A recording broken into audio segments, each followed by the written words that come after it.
In 2011, a Park Service archaeologist cataloging abandoned logging camps found a water-damaged journal buried beneath a collapsed bunkhouse in the Olympic National Forest. The entries, dated November 1902, describe a cruise encounter with what their Quinault guide called Seeahtik, the night people. The final legible entry reads, "Miller followed the whistling. Sounded like his mother calling him home. We found his boots at the nest's entrance. Laces still tied." The journal's author, Sawyer James Coleman, was found 3 days later wandering the Hoh River Valley, unable to speak. He never worked timber again. I know what you're thinking. This sounds like campfire folklore, but that journal exists. It's currently held in the Olympic National Park Archives. Acquisition number ONP 2011 LC 47. Before we go through what Coleman documented in those final days before Miller disappeared, do me a favor. Subscribe if you appreciate these deep dives into primary source historical accounts, and drop a comment telling me, would you read that journal yourself if you had access? Where are you watching from tonight? The journal was in worse shape than the archaeologist expected.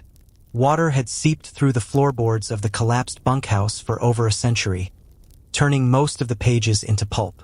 But the leather binding had held, and enough entries survived, 23 pages, some barely legible, to piece together what happened to those 9 men in the high country. James Coleman's handwriting was neat at first, careful, the kind of penmanship you see in ledgers and shipping manifests.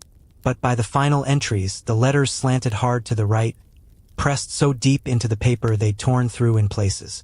A man writing fast, writing scared. This is what those pages tell us. November 2nd, 1902, we departed Port Angeles at first light, 9 men, 4 pack horses, and enough supplies to last 3 weeks if we're careful. The contract is straightforward. Locate and mark old-growth spruce in the upper Hoh River Valley for harvest come spring. Merrill Ring is paying $2 per day plus board. Good money for winter work when the farms are sleeping. Coleman was 26 then. A sawyer by trade, though he'd worked half a dozen jobs since leaving Ohio 3 years prior. Railroad ties in Montana. Lumber camps in Oregon. He'd come to Washington Territory because the timber was endless and the companies were hiring anyone who could swing an axe without taking off their own foot. The crew foreman was William Garrett, 43, who'd been logging the Pacific Northwest since before Washington became a state. Big man, hands like iron shovels. He ran a tight operation, no drinking in camp, no gambling, no talking at meals. Work hard, get paid, go home. That was Garrett's philosophy. The rest of the crew, Thomas Miller, 23, Bucker, fresh from Pennsylvania, barely 4 months in the territory. He'd signed on because his father had been a coal miner and Miller swore he'd die in sunlight, not underground. Quiet kid. Kept a photograph of his mother in his coat pocket. Checked it every night before sleep. Robert Hayes, 31, faller, missing 2 fingers on his left hand from a sawing accident in '99, but he could still drop a tree exactly where he wanted it. Hayes was the kind of man who told the same 3 stories every night and laughed hardest at his own jokes. Frank Dixon and Albert Porter, both in their 30s, both buckers who'd worked together so long they barely needed to speak to coordinate their saws. Dixon had a wife and 3 children waiting in Forks. Porter never mentioned family. Samuel Samchen, 38. Camp cook and teamster. One of maybe 50 Chinese men still working the timber camps after the Exclusion Act made it near impossible to bring family over from the homeland. Chun spoke better English than half the crew and could fix anything that broke. Saws, wagons, men's spirits. Martin Jacobson, 19, the swamper, youngest and greenest, hired to clear brush and haul equipment. Big farm boy from Sequim who'd never seen a tree over 60 feet until he signed on with Garrett. And one more, a local man who met them at the trailhead. November 2nd, evening, our Quinault guide introduced himself as Jacob. No last name offered. He's perhaps 50, though it's hard to tell. His face is weathered in that way that comes from a lifetime outdoors. He speaks English well enough but seems to weigh each word before using it. Garrett hired him for $1.50 per day to lead us up the Hoh and show us the best timber stands. Jacob looked at our equipment, our supplies, our eager faces. Then he asked Garrett how far upriver we intended to go. Far as the spruce runs thick, Garrett said. Past the third ridge? If that's where the trees are. Jacob was quiet for a long moment. Then he said, I will take you to the second ridge. No farther. Coleman had written down what happened next in careful detail. Like he knew even then it mattered. Garrett's face went red. I'm paying you to guide us to the timber, not halfway. The timber grows beyond the second ridge, Jacob said. His voice stayed level, calm. But my people do not go there. Not in winter. Not when the nights grow long. Superstition, Garrett said. He spat into the dirt.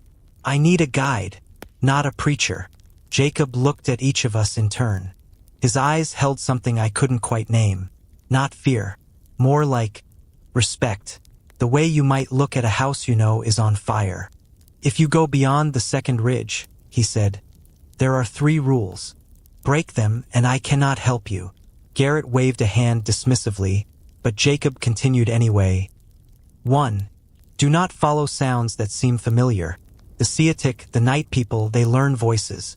They will call to you in the words of those you love. You must not answer. 2. Do not approach the nests. They are built in high places woven from whole trees. They mark territory. If you see one, you have already trespassed. 3.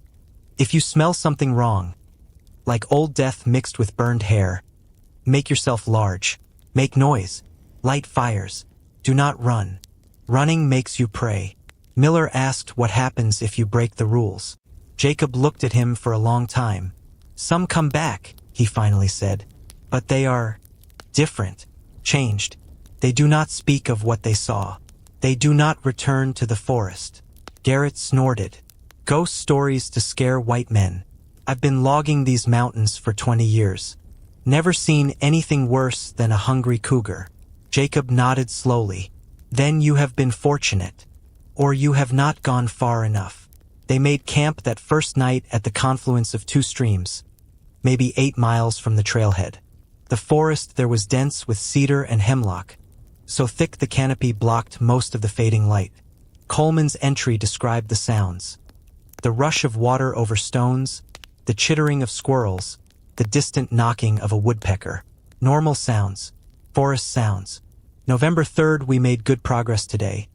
Covered nearly 6 miles through terrain that would have taken 2 days with wagons. The pack horses handled the climb well. Jacob led us along game trails I would never have spotted on my own. Paths worn smooth by elk and deer. The timber is magnificent here. Douglas firs 8 feet across at the base, rising straight and true for 100 feet before the first branch. But Garrett wants spruce specifically, lighter wood, tighter grain, better for aircraft framing.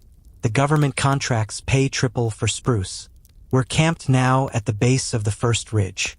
Tomorrow we climb. That night, Coleman wrote, was the last time all 9 men ate a meal together without tension. Chon had made a stew from salt pork and dried beans, flavored with wild onions he'd found near the creek. They ate in Garrett's customary silence, spoons scraping tin plates, the fire popping and crackling. Jacob sat slightly apart from the main group, his back to a cedar, watching the darkness beyond the firelight. Miller asked Jacob about the Seeahtik. Wanted to know if they were real or just stories. Jacob didn't answer right away. He fed another branch into his small fire, watched the flames catch. My grandfather saw one, he finally said. When he was young, before the white men came to this valley. He and 2 others were hunting elk in the high country, 3 days above the winter villages. They found a nest. Didn't know what it was then. Just thought it was strange.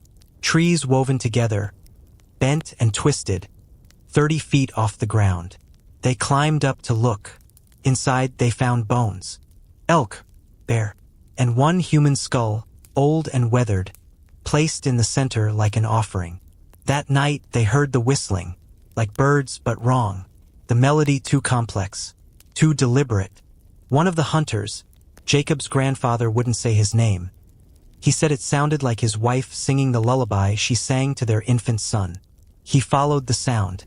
The other 2 tried to stop him, but he pushed them away.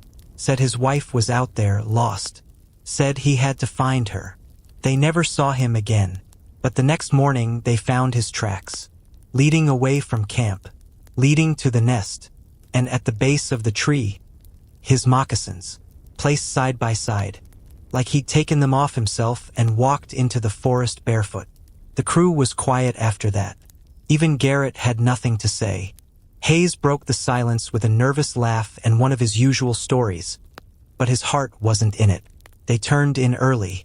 Coleman's final entry for that day was brief. I volunteered for first watch. Garrett said it wasn't necessary. Said we're too low in the valley for bears to be a problem this time of year, and there's nothing else out here that would bother a camp of 9 men. But I couldn't sleep. Kept thinking about those moccasins. Why would a man take off his shoes in the forest at night? I don't have an answer. Hope I never do. November 4th, the second day's climb, was brutal. The ridge rose sharp and steep, the game trails switchbacking through dense undergrowth and devil's club that tore at their clothes. The pack horses struggled. Twice they had to unload equipment and carry it up by hand, then coax the animals over particularly rough sections. They crested the first ridge just past noon. The view, Coleman wrote, was worth every minute of the climb.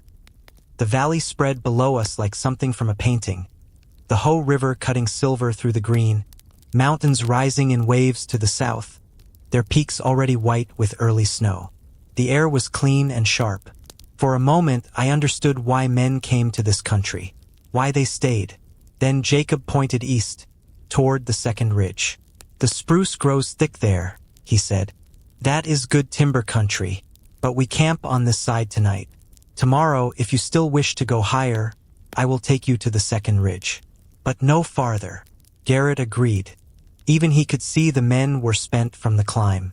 They made camp in a clearing where a lightning-struck cedar had fallen, creating a natural gap in the canopy.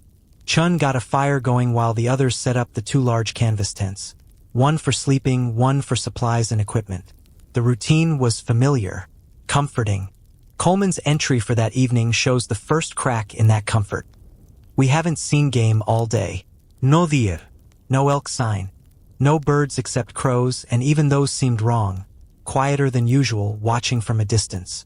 I mentioned it to Dixon. He'd noticed the same thing. Maybe we're too high, he said. But we're not that high. This is prime elk country.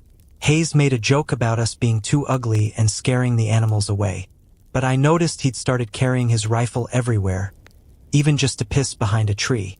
That night, Miller took first watch.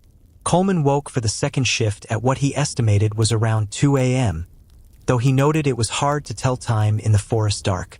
Miller seemed jumpy when I relieved him, said he kept hearing things moving in the brush, but every time he turned his lantern toward the sound, there was nothing there. Probably just deer, I told him. Deer don't sound like that, he said. They crash through brush. This was careful, like something trying not to be heard. He went to bed, but I could tell he wasn't sleeping. I could see his eyes shining in the dark of the tent, staring up at the canvas. Coleman sat watch for 2 hours. He wrote about the cold. It had dropped fast after sunset, his breath coming in thick clouds. He wrote about the sounds of the forest. Wind in the high branches, the creek running nearby, the occasional crack of a branch settling. All normal sounds, until they stopped. It happened around 4 a.m., maybe an hour before dawn. The forest went completely silent. Not gradually, just suddenly, like someone had drawn a curtain across the world. No wind, no water sounds, nothing. I stood up from my log seat, rifle in hand. My heart was hammering so hard I thought the others might hear it through the tent canvas. That's when I smelled it. Coleman's description of the smell took up half a page. He tried to capture it exactly, knowing even then that words couldn't quite manage. Wet dog is the closest I can come, but that's not right. It was muskier, heavier, like an animal that had been dead for days, but mixed with something burning. Not with smoke, more like singed hair. Came in waves, stronger than weaker, like something was moving upwind of our camp. I wanted to wake the others. My hand was on the tent flap, but I stopped, because I'd heard something, faint, distant, A whistling sound, high and clear, coming from somewhere up the ridge. It was beautiful. That's what made it worse. Like a song my mother used to hum when I was small, putting me to sleep. I found myself taking a step toward the sound before I caught myself. That's when I remembered Jacob's first rule. Do not follow sounds that seem familiar. I backed toward the tent. The whistling continued for maybe 2 more minutes. Then it stopped. The smell faded.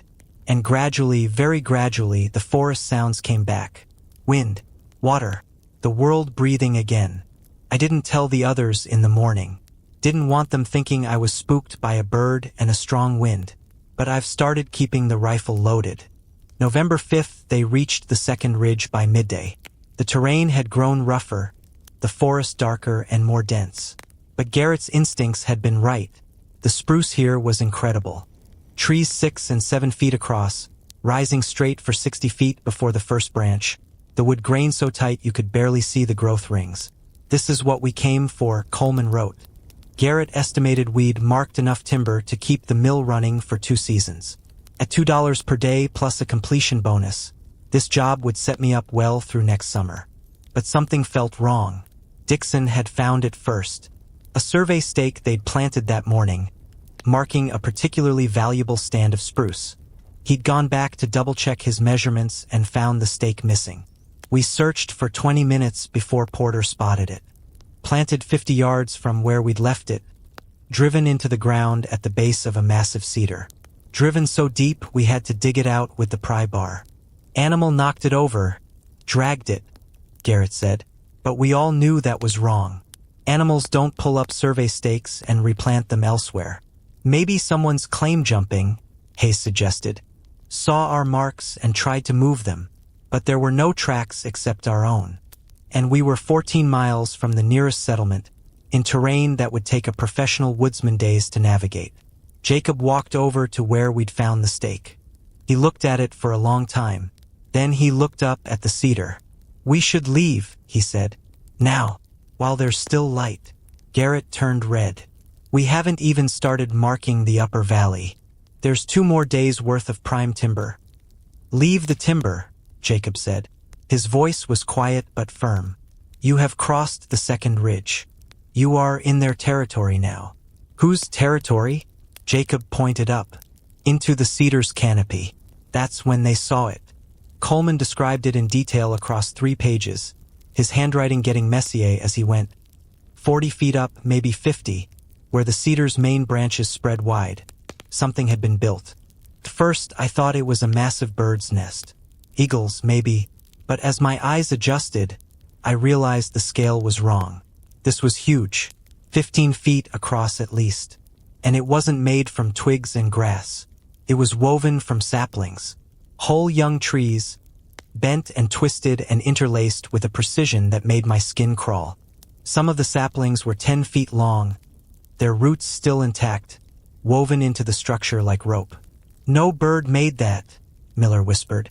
In the center of the nest, visible through gaps in the weaving, something white gleamed in the filtered sunlight. I didn't want to know what it was, but I knew anyway. Bones. Jacob had started backing away. We leave. Now. But Garrett stood his ground. It's just a bear den. Or maybe natives built it for ceremonies. My people do not build nests, Jacob said sharply. We do not weave trees. We do not go 40 feet into the air to make shrines. This is Seeahtik. This is their territory marker. We have trespassed. Superstitious. Listen to him, Dixon interrupted. His voice was tight, controlled. I've been logging 20 years. Never seen anything like that. Whatever made it is strong enough to bend trees and climb heights that would kill a man. We should listen. But Garrett was already calculating profit margins, already thinking about the bonus for bringing in a crew that didn't quit. We stay. We finish the survey. 2 more days, then we're out. Jacob shook his head slowly. Then I leave now, and I pray you are fortunate enough to follow soon. He turned and started back down the trail. Garrett called after him, threatened to withhold pay.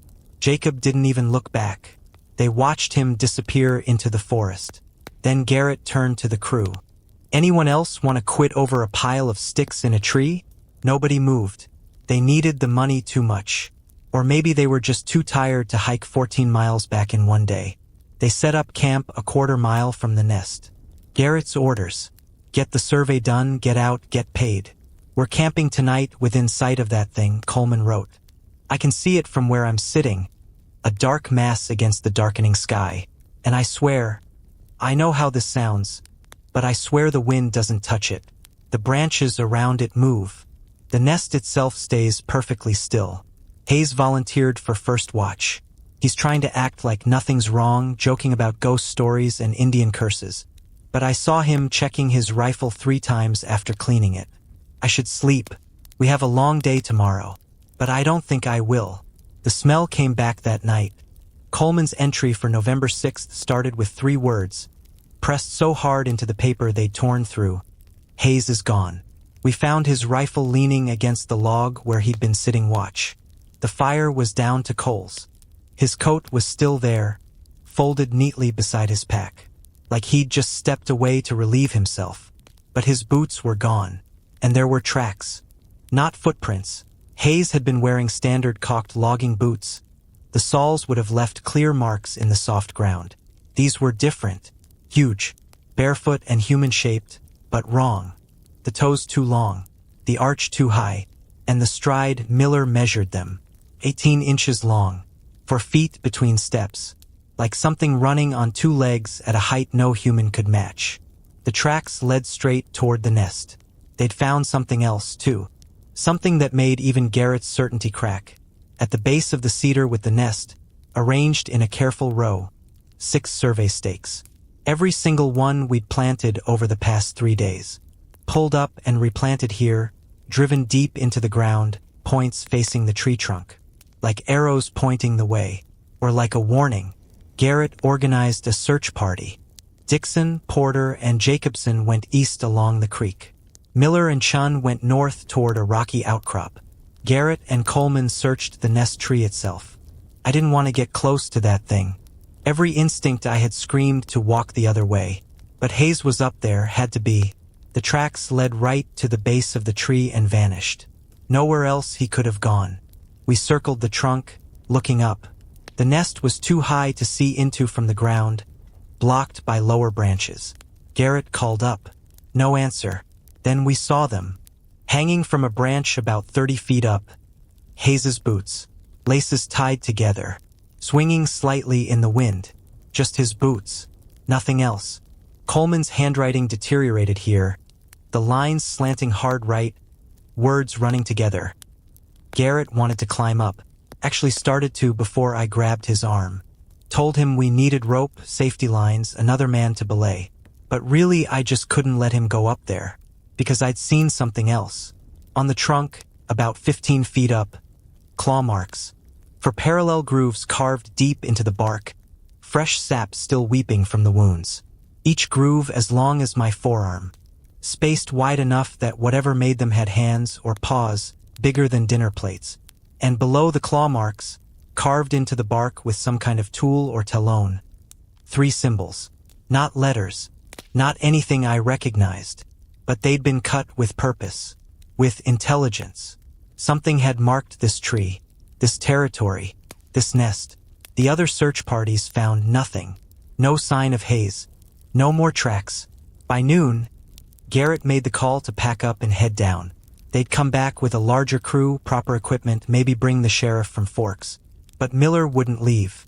He's up there, Miller kept saying, pointing at the nest. He's right up there. We can't just abandon him. Garrett tried reason first, then orders, then threats. Miller wouldn't budge. Finally, Dixon offered to climb up with him. "One look," he said. "We see what's in that nest, we confirm whether Hayes is there or not. Then we all leave together." Garrett agreed. We rigged a rope around the trunk, set a belaying system. Dixon went first, Miller following. Coleman watched them climb. Watched them disappear into the lower branches. Watched the rope go taut as they pulled themselves higher. They were gone for 10 minutes. Maybe less. Hard to tell, felt like hours. When they came back down, Dixon's face was white. Actually white, like he'd seen something that drained the blood right out of him. Miller was shaking so hard he could barely hold the rope. Garrett demanded to know what they'd seen. Dixon couldn't speak at first, just shook his head. Finally managed 2 words. Not Hayes. Miller sank down against a tree, hugging his knees. Bones, he whispered. So many bones. Elk, bear, human, all arranged, like a collection, like it's been gathering them for years. And Hayes? I asked. Dixon looked at me. His coat, his watch, his wedding ring, all placed in the center, like offerings. But not Hayes himself? No. But Dixon's voice caught. There was something else, written in the remains, the same symbols from the tree trunk. And below them, in English, carved into the wood, mine they ran. Not an organized retreat, not a tactical withdrawal. They grabbed what they could carry and ran down the mountain like children fleeing monsters. The pack horses were abandoned, half their supplies left behind. They just ran. Coleman's entries for the next 2 days are fragmented, written during brief stops to catch their breath. November 6th evening, made it back to the first ridge. Garrett's ankle is twisted. We can smell it again. That same smell from before, but stronger. So much stronger. Is following us. November 7th. Don Miller heard his mother's voice last night, calling his name from the darkness. We had to hold him down, keep him from running into the forest. He's crying. Won't stop crying. Says his mother's been dead 3 years, but he heard her. Knows it was her. November 7th, noon, found one of our survey stakes, planted in the middle of the trail we're following. We didn't put it there. Something carried it down from the ridge. Something that wants us to know it's ahead of us, between us and safety. The final entry from the journal, the one that was still mostly legible. November 7th, sunset, we're camped at the stream confluence. Same place we stayed the first night. We thought we were making good time. Thought we might reach the trailhead by tomorrow afternoon. But the smell is here. It followed us all the way down. And just before dark, we heard the whistling. All around us. Not one source, multiple. Like they're communicating, coordinating. Miller is sitting by the fire, not moving, not speaking, just staring into the flames. Every few minutes he tilts his head, like he's listening to something the rest of US can't hear. Garrett has the rifle. Dixon and Porter have axes. Chun is praying in Chinese. Jacobson is just a kid, barely 19, and he's crying silently, shoulders shaking. I'm writing this by firelight because I need something normal to hold on to. Need to believe we'll make it out. Need to believe someone will find this journal and know what happened here.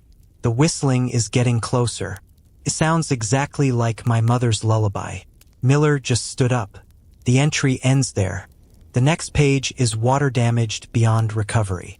But forensic analysis by the Park Service in 2011 revealed faint impressions on the damaged page. Words pressed hard enough to leave marks. Miller followed the whistling. Sounded like his mother calling him home. We found his boots at the nest's entrance. Laces still tied. Coleman made it out 3 days later. Found wandering the Hoh River Valley by a hunting party. He was dehydrated, delirious, and missing his left boot.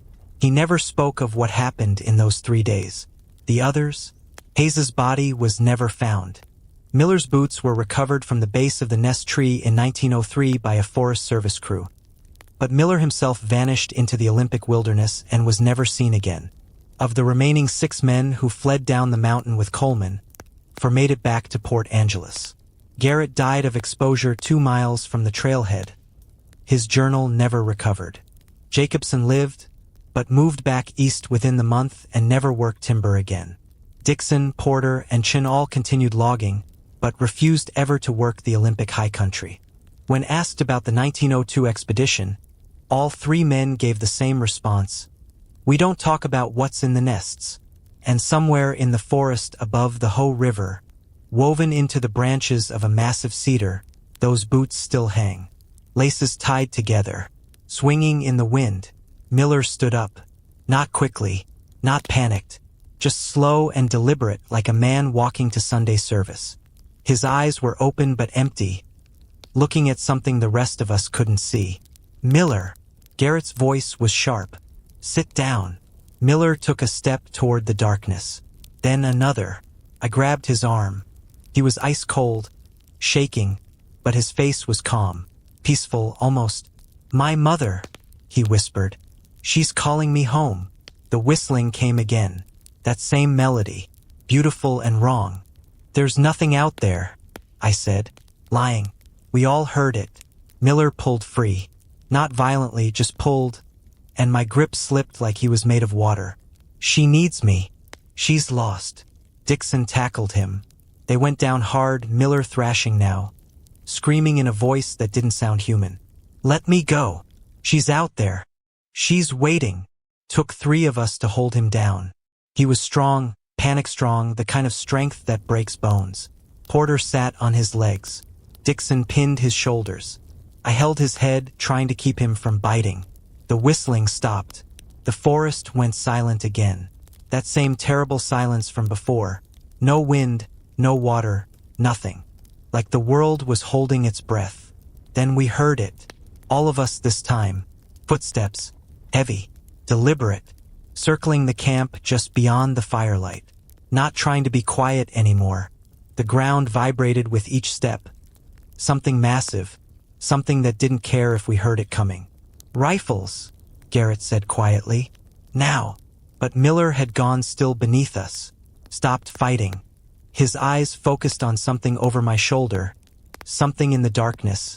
And his face went slack with terror. It's here, he breathed. Oh God. The smell hit us like a physical thing. That wet dog and copper stench, so thick I could taste it.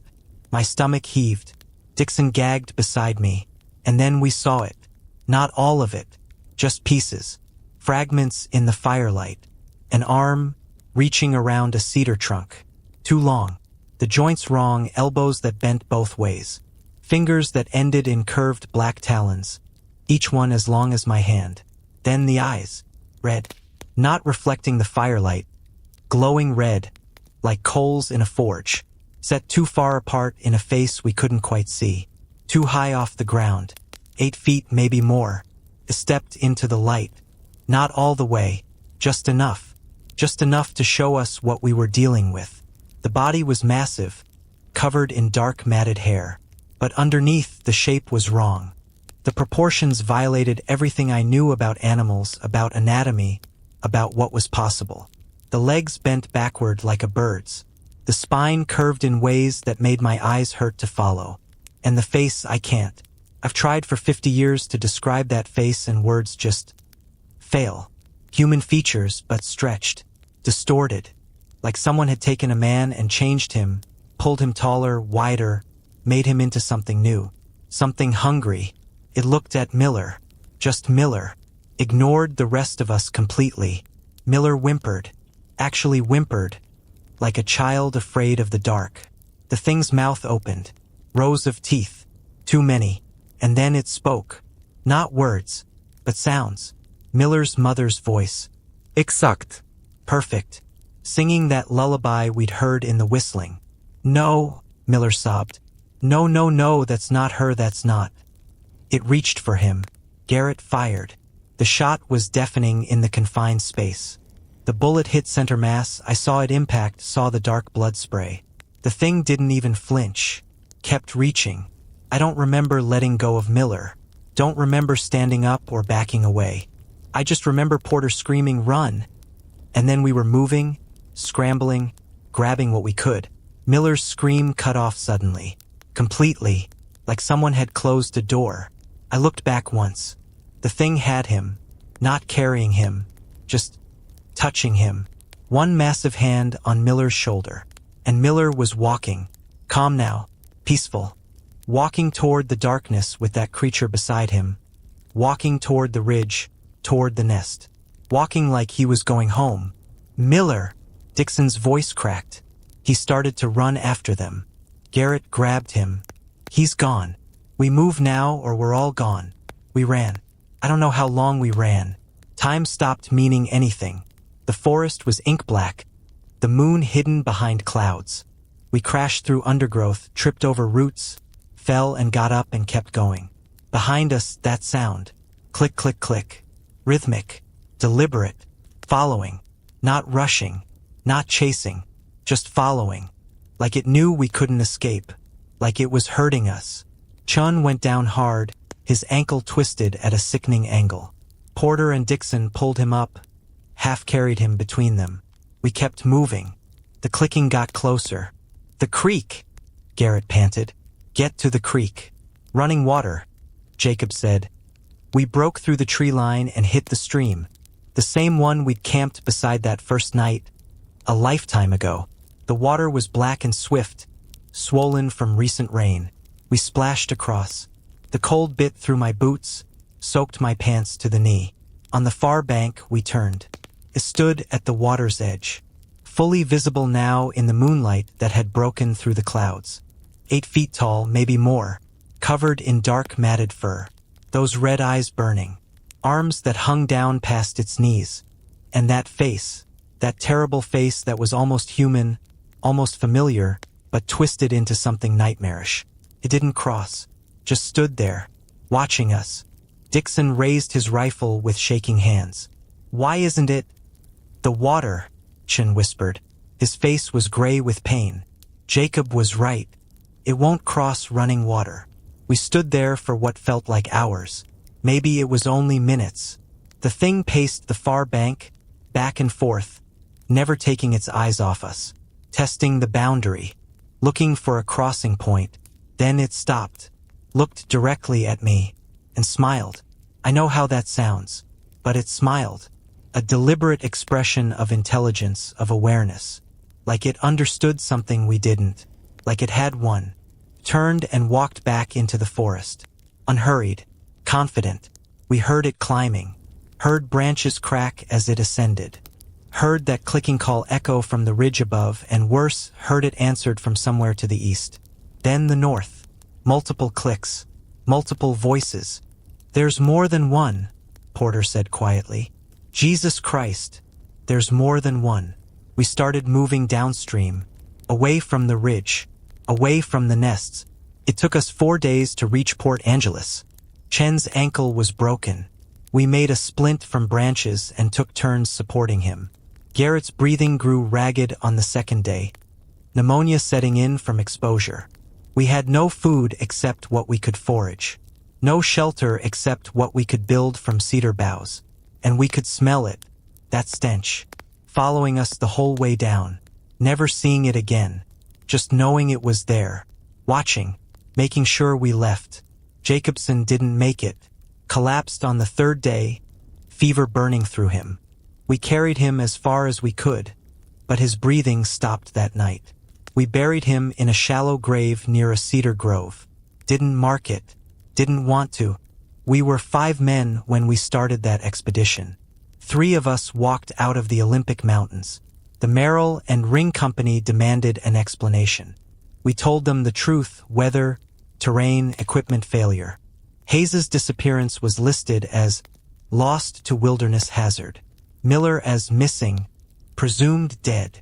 Jacobson as exposure and illness. The company paid our wages minus the cost of the lost equipment. We never mentioned the nests, never mentioned what we'd seen, never mentioned the Seeahtik. What would be the point? Who would believe us? Dixon and Porter took jobs on the coast. Safer timber, they said. Ground-level work. They refused any contract that went above 2,000 feet. Chun disappeared a year later, just packed his belongings one night and left. I heard he went back to China, tried to forget everything about the American wilderness. Garrett died 3 months after we returned. Pneumonia, the doctor said, but I visited him before the end. He was delirious, fevered, calling out names. Not our names. Other names. Men I didn't know. "How many?" I asked him. His eyes focused briefly. Recognized me. "So many," he whispered. "Been taking them for years. Decades. We weren't the first. Won't be the last." He died that night. I am 76 years old now. It has been 54 years since November 1902. Since the Olympic Mountains. Since I learned that there are things in the deep forests that don't belong in any natural history book. Things that have been there longer than we have. Things that will be there long after we're gone. I never went back to timber work. Took a job as a clerk in Seattle, worked the same desk for 43 years. My wife, past now 10 years, she used to ask why I never wanted to go camping with the children. Why I wouldn't hike the Olympic trails when they became popular. I told her I'd seen enough wilderness for one lifetime. That was true, but not the whole truth. The whole truth is that I still hear it sometimes. Late at night when the house is quiet. That clicking sound. Rhythmic. Deliberate. I know it's impossible. I'm hundreds of miles from those mountains, but I hear it anyway. And the smell. On certain winter nights when the air is heavy and still, I catch it. Wet dog and copper. Burning hair. My hands start shaking. My pulse races. The rational part of my brain says it's memory, trauma, the mind playing tricks. The part that spent 3 days running from something in the dark knows better. The Olympic National Forest became protected land in 1938. Ecological preservation, they said. No logging. No development. The upper Hoh River Valley where we camped is closed to public access. The Forest Service maps don't show our route. The survey stakes we planted were never recovered. Someone erased us. Or maybe the forest did. Every few years I see a newspaper article. Hikers missing in the Olympics. Search teams find camps intact. Food still warm. No signs of struggle. The reports always blame wildlife or exposure or getting lost. I know different. In 1976, a researcher contacted me. Said he was studying historical logging accidents, had found references to our expedition in company records. Asked if I'd be willing to talk about what happened. I met him at a coffee shop in Seattle. Told him everything. The nests, the Seeahtik, the clicking, the smell. Miller walking into the darkness. He took notes, nodded politely, never published a word. I understand why. Some stories are too strange for academic journals, too impossible for rational minds. But that journal still exists. The one they pulled from the collapsed bunkhouse in 2011. My words, preserved in water-damaged pages. My testimony. My warning. If you're reading this, if you've made it this far, know this. There are places in the wilderness that belong to something else. Places marked by signs we don't understand. Nests woven from whole trees. Tracks too large to be human. Warnings from people who've lived in that land for generations. When you see those signs, when you hear those warnings, listen. The Quinault told us not to cross the second ridge. Jacob gave us 3 rules. We ignored both. Miller paid the price. Hayes paid. Jacobson paid. And I'm still paying, 54 years later, living with memories that don't fade and sounds that won't stop echoing. The Olympic Mountains are still there. The Seeahtik are still there. Still building. Still circling. Still clicking. Still choosing who disappears and who remembers. I was chosen to remember. Last month I saw a news report. A development company filed permits for the upper Hoh River Valley. Want to build a resort. The Forest Service denied it. Cited environmental concerns. But they'll try again. Companies always do. And eventually someone will approve it. Someone who doesn't know. Someone who doesn't believe. And men will go into those mountains. And the clicking will start. And the nests will claim more offerings. I've written letters, made calls, tried to warn them, but I'm an old man telling impossible stories about things that shouldn't exist. So I'm writing this down. One final testimony. Maybe someone will listen. Maybe someone will stop them. Or maybe the forest will do what it's always done. Protect its secrets and punish those who trespass. I don't fear death anymore. I've looked into something worse than death and survived. When my time comes, I'll go quietly. And maybe, just maybe, I'll stop hearing that sound.